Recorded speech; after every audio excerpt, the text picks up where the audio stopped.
நாராயண நாராயண நாராயண நாராயண நாராயண நாராயண நாராயண நாராயண நாராயண நாராயண நாராயண நாராயண நாராயண நாராயண நாராயண நாராயண.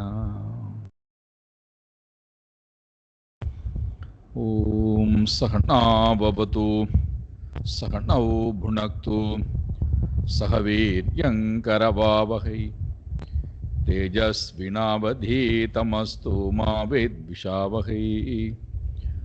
ஓம் சாந்தி சாந்தி சாந்தி. ஹரி ஓம் ஸ்ரீ குருப்யோ நமஹ. ஹரி ஓம்.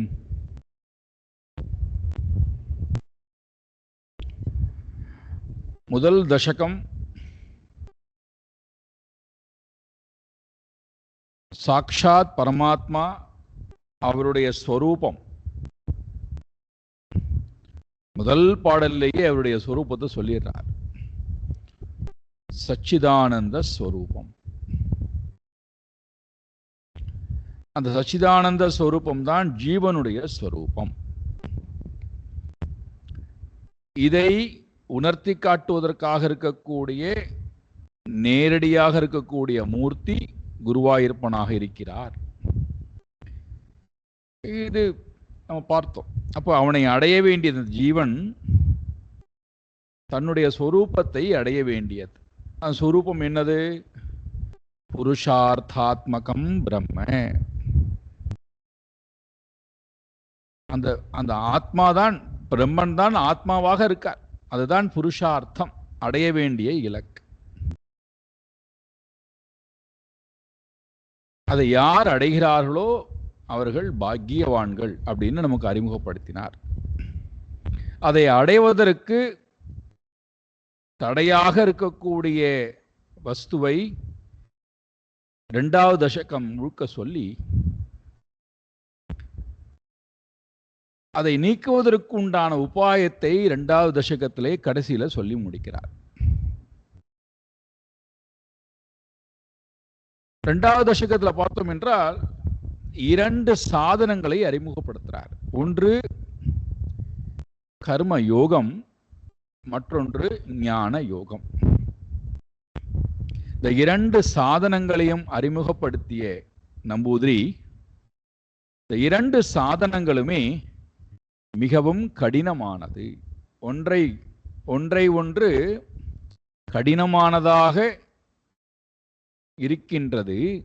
ஆனால் இந்த இரண்டுமே பக்தி என்கின்ற ஒரு சாதனம் கூட சேர்ந்தது என்றால் ரொம்ப சுலபமாக நான் இறைவனை அடைந்து விட முடியும். அப்போ பக்தியை உயர்த்தி சொல்லுவதனுடைய காரணம் என்னவென்றால், பக்தி என்பது கர்ம யோகத்திற்கும் ஞான யோகத்திற்கும் துணை செய்யக்கூடியதாக அமைகிறார். எப்படி சொன்னா நமக்கு புரியும் அப்படின்னு கேட்டீங்கன்னா, பக்தி யோகம், கர்ம யோகம் என்பது பூனைக்குட்டியானது பூனையிடத்திலே தன்னை ஒப்படைப்பதை போல. பூனைக்குட்டியானது பூனையிடத்திலே, தன் தாய் பூனையிடத்திலே தன்னை ஒப்படைத்து விட்டு முழுமையாக தாயை சார்ந்து, தாயை நம்பி வாழ்கிறது, தாயை நினைத்துக் கொண்டே வாழ்கிறது.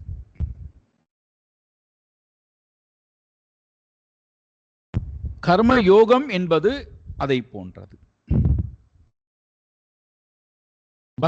ஞான யோகம் என்பது குரங்கு குட்டியானது குரங்கை பிடித்துக் கொண்டிருப்பதை போல. குரங்கு குட்டியானது குரங்கை பிடித்துக் கொண்டு குரங்கனுடைய பிடிமானத்தை, தன் தாயினுடைய குரங்கனுடைய பிடிமானத்தை விடாமல் குரங்கு எங்கு போனாலும் பின்னாடியே போகிறது. ஒன்றுல அகங்கார பிடிமானம், மற்றொன்றுல அபிமான பிடிமானம். கர்மயோகத்துல அபிமான பிடிமானம் இருக்கிறது, கர்த்தாவிடத்திலே அகங்கார பிடிமானம் இருக்கிறது. இந்த இரண்டு பிடிமானமும் தகர்ந்து விடாமல், இந்த இரண்டு பிடிமானமும் நம்மை விட்டு நழுவி விடாமல் இருக்க வேண்டுமானால் நமக்கு இன்னொரு யோகத்தை கொண்டு சேர்க்கணும் சொல்றாங்கத்தான் பக்தி யோகம். இப்ப இந்த ரெண்டிலுமே பார்த்தோம் என்றால், அபிமான பிடிமானத்திலும் சரி அகங்கார பிடிமானத்திலும் சரி நாம் அந்த பிடித்திருக்கக்கூடிய பொருளை விட்டு நழுவி விடாமல் இருக்கணும். ஏதாவது ஒரு காரணத்தை காமித்து நான் நழுவி விடுவதைப் போல இருந்தால் என்னை மீண்டும் நழுவி விடாமல் என்னை மீண்டும் மீண்டும் இறைவனிடத்திலே கொண்டு போய் பற்ற வைத்து அவனிடத்திலேயே நான் வாழும்படியாக செய்வதற்கு எனக்கு இருக்கக்கூடிய அழகான உபாயம் பக்தி யோகம். அதைத்தான் 3வது தசகத்திலே எடுத்துக்கிறார். சோ 3வது தசகத்தினுடைய முழு சாரம் பக்தி. பஹா பஹா என்று சொன்னாலே குறை என்று பொருள். குறை உடைய ஒருவன் பக்தி என்றால் குறையை போக்கிக் கொள்வதற்காக செய்யக்கூடிய செயல் இருக்கல்லவா, அதுக்கு பெயர் பக்தி என்று பெயர். இப்ப நமக்கு ஒன்று குறை இருக்கு, ஏதோ ஒரு குறை இருக்கு, உடலிலோ மனதிலோ அறிவிலோ செல்வத்திலோ உறவிலோ உடைமையிலோ ஏதோ ஒரு குறை இருக்குன்னு வச்சுப்போம். அந்த குறையை போக்கிக் கொள்வதற்காக என்ன பண்றோம்? எது அந்த குறையை போக்கும்னு பார்த்து அதனுடன் போய் என்னை இணைத்துக் கொள்கிறேன். இணைத்துக் கொள்வது என்னுடைய நோக்கம் அல்ல, குறை போவது என்பது என்னுடைய நோக்கம். இங்கே பஹா என்று சொல்லக்கூடிய நான் பகஹா என்று சொல்லக்கூடிய இறைவனோட பற்று வைக்கிறேன். அந்த பற்றுதலின் மூலமாக என்னிடத்தில் இருக்கக்கூடிய குறைபாடு என்பது போக வேண்டும். அப்போ யாரிடத்திலே குறைபாடு இல்லையோ அவனிடத்திலே என்னை கொண்டு போய் பற்றி விட்டால், என்னை கொண்டு போய் இணைத்து விட்டால் என்னுடைய குறைபாடு முழுமையாக நீங்கி போகிறது.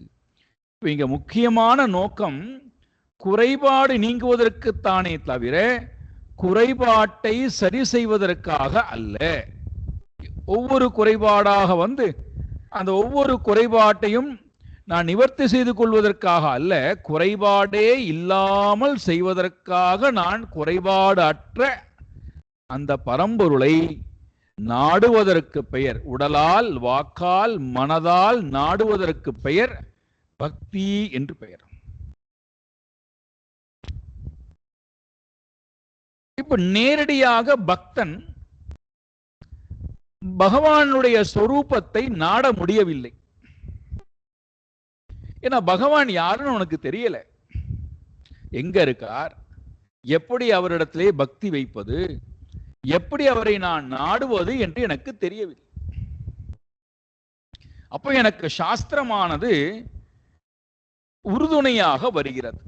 நீ இந்தெந்த பொருளிடத்திலெல்லாம் நீ பக்தி வை, இதை நீ பற்றுவதன் மூலமாக உன்னுடைய முழுமையான குறைபாடுகள் அத்தனையும் நீங்கி நீ உண்மையிலேயே குறைபாடு அற்றவனாக பூர்ணமானவனாக ஆகிவிடுவாய். அப்ப யார் தன்னிடத்திலே எல்லாம் இருந்தும் யார் குறைபாடு உடையவனாக தன்னை நினைக்கிறார்களோ அவர்கள் எல்லாம் இருந்தும் எல்லாம் இல்லாமல் போனாலும் எல்லாம் இருக்கின்ற, எப்பொழுதுமே அழியாமல் இருக்கின்ற, முதல் பாடல ஞாபகம் வச்சுக்கணும், சாந்திர ஆனந்தஹா தத்துவம் போதம் அனுபமிதம் காலதேசாவதிபியாம் நிர்முக்தம் நித்தியமுக்தம். இப்பேற்பட்ட அந்த பரமாத்மாவை சத்தியம் ஞானம் அனந்தம் என்று சொல்லக்கூடிய அந்த பரமாத்மாவை, மாறாமல் இருக்கின்ற அந்த பரம்பொருளை நான் நாடணும். எப்படி நாடுவது? அவனை விசேஷ தன்மை கொண்டு நாடி, விசேஷம் இல்லாத அவனுடைய சொரூபத்திற்கு போய் ஒன்றுவதற்காக நாடணும். அவனுக்கு ஒரு விசேஷமும் கிடையாது. குண விசேஷமோ, நாம ரூப விசேஷமோ, லீலா விசேஷமோ, அல்லது பிறப்பினுடைய விசேஷமோ, அல்லது சம்பந்தத்து விசேஷமோ எது ஒன்றும் கிடையாது. ஆனால் அவ்வாறு நமக்கு ஒரு விசேஷத்தன்மையானது இறைவனுக்கு இருப்பதாக கற்பனை செய்து அந்த விசேஷத்தன்மை கொண்டிருக்கக்கூடிய இறைவனை நான் நாடுவதின் மூலமாக, அப்படி யார் விசேஷத்தன்மை கொண்டிருக்கக்கூடிய நாராயணனை சதா நாடுகிறார்களோ அவர்கள் தான் இந்த உலகத்திலேயே ரொம்ப ரொம்ப ரொம்ப ரொம்ப பாக்கியவான்கள் அப்படின்னு இந்த தசகத்துல முதல் பாடல்லையே அறிமுகப்படுத்துறார். பட்டந்தோ நாமானி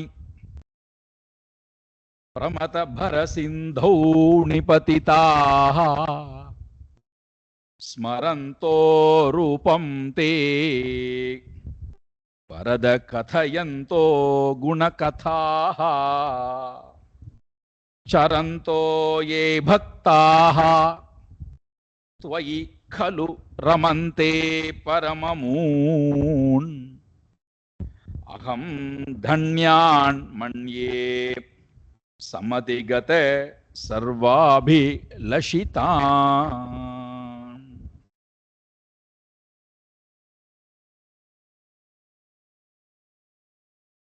எவ்வளவு அழகான ஒரு வார்த்தையை பயன்படுத்துறார் பாருங்கள். கடைசி வரியில தன்யான் அகம் மன்யே, இவர்களை, இப்பேற்பட்டவர்களை நான் தன்யன் என்று கருதுகிறேன். என்னால் இவர்கள் தன்யவான் என்று கருதப்படுகிறார்கள். யாரு? பக்தாஹா, உன்னுடைய பக்தர். யாரிடத்திலே பக்தியானது எப்பொழுதும் மாறாமல் இருக்கிறதோ. இப்ப பக்தி என்பது சாதனம், பக்தி என்பது சாத்தியம். பக்தி சாதனமாகவும் இருக்கு, இறைவனை அடைவதற்கு எனக்கு உதவியும் செய்கிறது. அதே பக்தி சாத்தியமாகும், இறைவனை அடைந்தும் அந்த பக்தியை கொண்டு இறைவனை நான் அடைந்தும் விடுகிறேன்.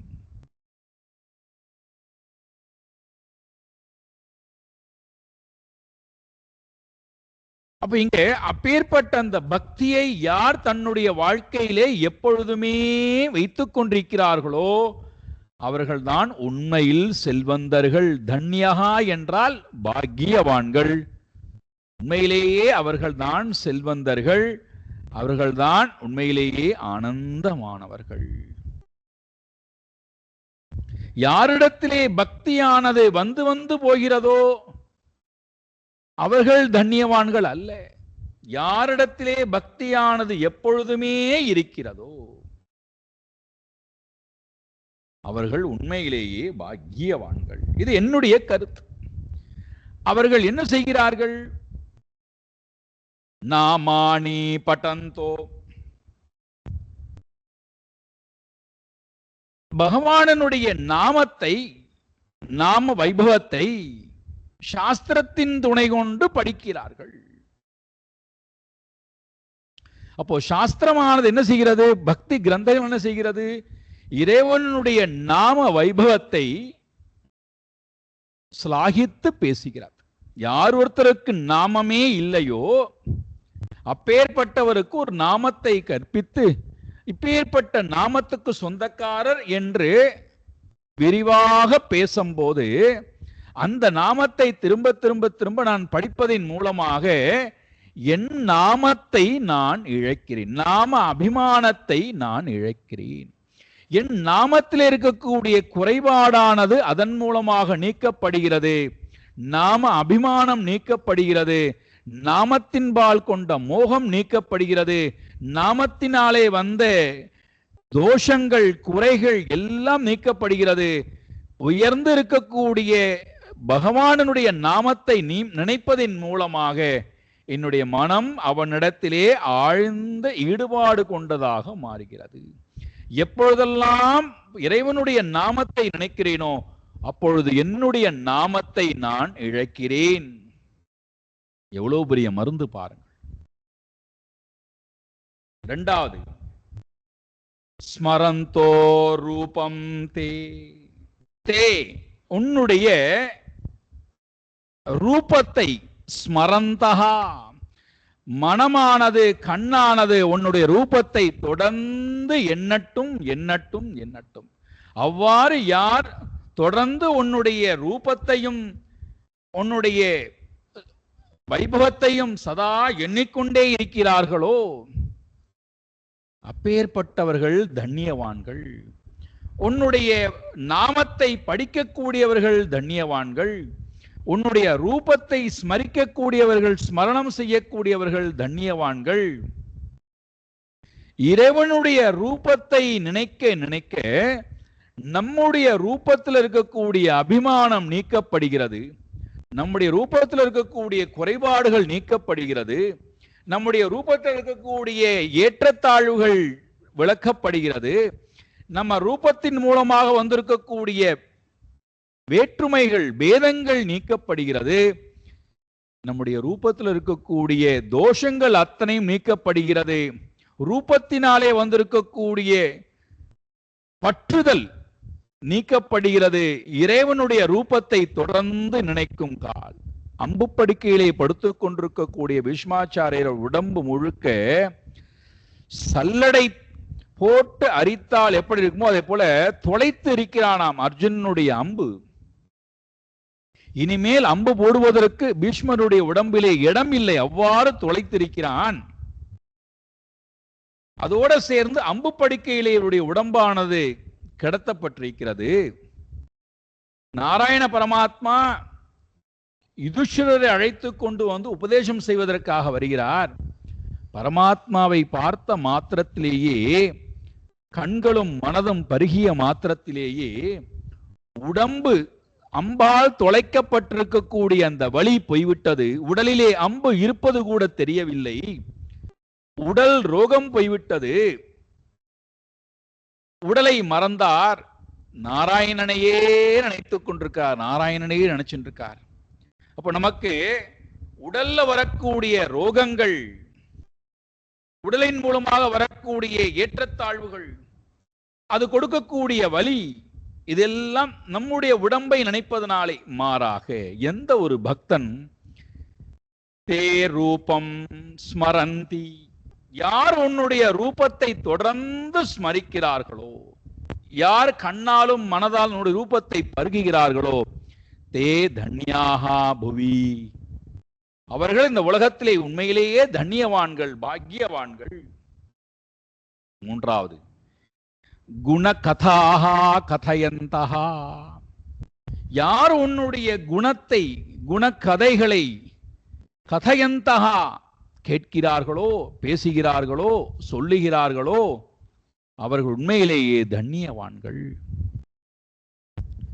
இறைவனுடைய குண மகாத்மியத்தை திரும்ப திரும்ப திரும்ப கேட்பதன் மூலமாக நம்முடைய குண தோஷங்கள் அற்று போகிறது. ரஜோகுண அபிமானம், தமோகுண அபிமானம், சத்துவகுண அபிமானம், இந்த மூன்றில் இருக்கக்கூடிய குண தோஷங்கள், இந்த மூன்றில் இருக்கக்கூடிய ஏற்றத்தாழ்வுகள், இந்த மூன்று குணத்திடத்திலும் ஒன்றான வேற்றுமைகள், இந்த மூன்று குணத்தின் மூலமா வரக்கூடிய பலன்கள் அத்தனையும் இறைவனுடைய குண மகாத்மியத்தை திரும்ப திரும்ப திரும்ப செவிமடுப்பதின் மூலமாக என்னுடைய குண தோஷங்கள் அத்தனையும் முழுமையாக அழிந்து போகக்கூடிய காட்சி.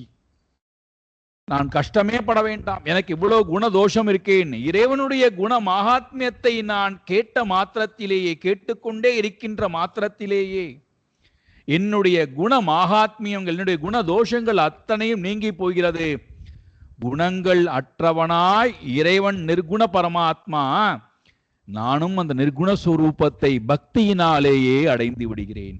இறைவன் ரூபம் அற்றவன் இறைவனுடைய ரூபத்தை நினைப்பதன் மூலமாக என்னுடைய ரூப அபிமானம் நீங்கி நானும் நிரூபகா. அதே போல இறைவனுடைய கதைகளை கேட்பதின் மூலமாக, இறைவனுடைய நாமத்தை ஜபிப்பதின் மூலமாக, இறைவனுடைய லீலா வினோதங்களை கேட்பதின் மூலமாக யார் ஒருவர் தொடர்ந்து இந்த வாழ்க்கையை இந்த உலகத்திலே சரந்தி வாழ்ந்து கொண்டிருக்கிறார்களோ தே பக்தாஹா, அப்பேற்பட்டவர்கள் துவயி கலு ரமந்தே பரமமூன், அப்பேற்பட்ட ஒன்னிடத்திலேயே ரொம்ப முக்கியமான சொல்ல பயன்படுத்துறார். துவயி துவயி ஏவ ரமந்தே, ரொம்ப முக்கியமான ஒரு வார்த்தையை போடுறார். துவயி ஏவ ரமந்தே, யார் ஒருத்தர், எந்த ஒரு பக்தன் உன்னிடத்தில் மட்டும், உன்னை தவிர உன்னுடைய ஐஸ்வர்யங்களிடத்திலோ, உன்னுடைய ஞானத்திடத்திலோ, உன்னுடைய பலத்திடத்திலோ, உன்னுடைய புகழிடத்திலோ, உன்னுடைய பலத்திடத்திலோ, உன்னுடைய வைராகியத்திடத்திலோ யார் ஒருவருக்கும் கிஞ்சித்தளவும் பக்தி இல்லாமல் உன்னை மட்டும் யார் விரும்புகிறார்களோ தே பக்தாஹா தன்யா, அப்பேற்பட்ட பக்தர்கள் இந்த உலகத்திலே தன்யவான்கள். அவர்களுக்கு மோட்சம் என்று சொல்லக்கூடிய பலன் கூட இந்த உலகத்திலே அவர்களுக்கு தேவைப்படாது.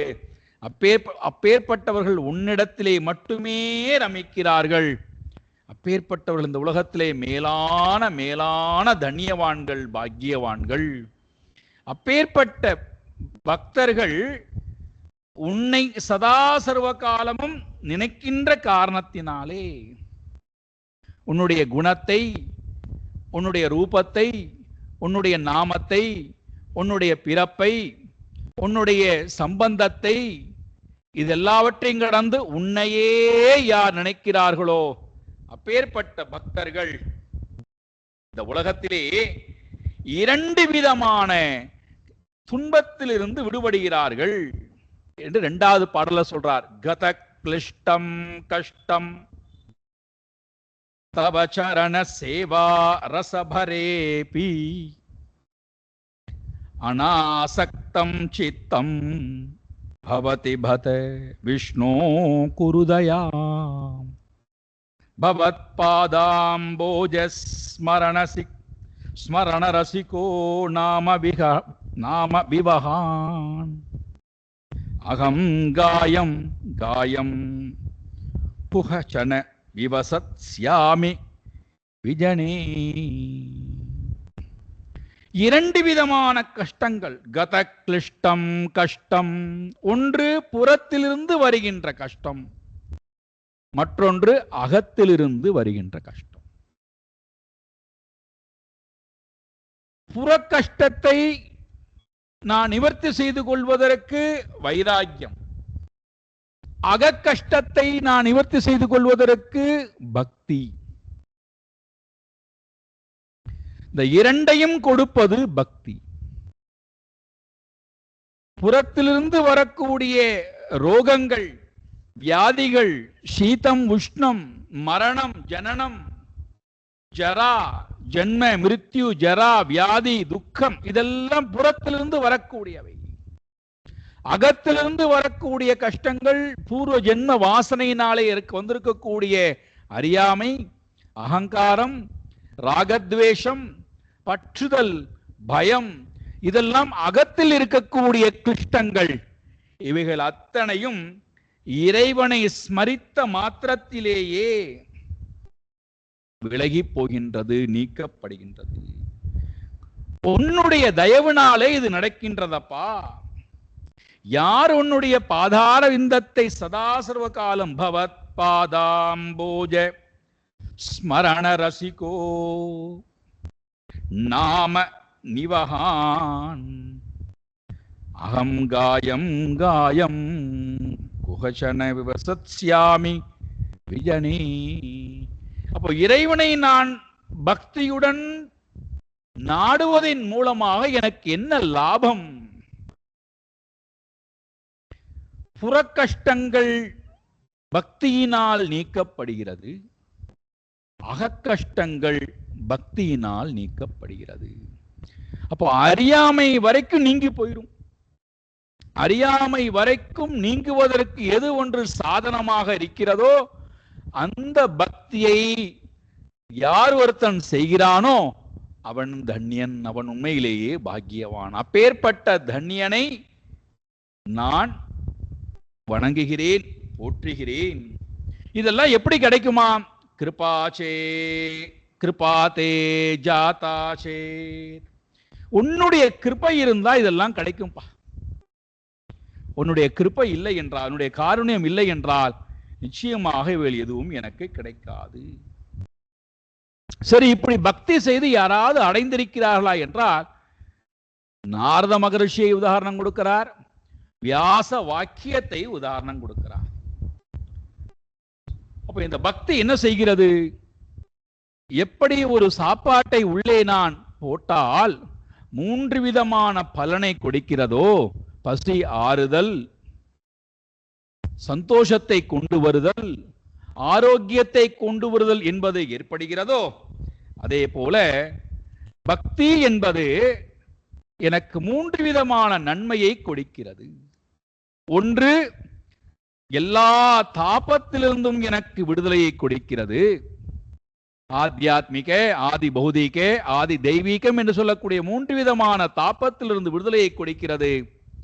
இரண்டாவது, தாபம் நீங்கினால் மட்டும் போராது, எனக்கு சுகத்தை கொடுக்க வேண்டும், எப்பொழுதுமே சுகத்தை கொடுக்கிறது. மூன்றாவது முக்கியமானது, பரமானந்தத்தை எப்பொழுதுமே கொடுக்கின்றது இந்த பக்தி. அப்படி யார் இந்த 3 பலனையும் வேண்டி பகவானிடத்திலே பக்தி செய்கிறார்களோ தே தன்யாஹா இதி மம மன்யஹா. இது என்னுடைய கருத்துன்னு முடிக்கிறார். நாமும் முடிப்போம். நாளைக்கு 4வது தசகத்தோட வருவோம். ஓம் பூர்ணமதః பூர்ணமிதம் பூர்ணாத் பூர்ணமுதச்யதே பூர்ணஸ்ய பூர்ணமாதாய பூர்ணமேவாவசிஷ்யதே. ஓம் சாந்தி சாந்தி சாந்தி. ஹரி ஓம் ஸ்ரீ குருப்யோ நமஹ. ஹரி ஓம்.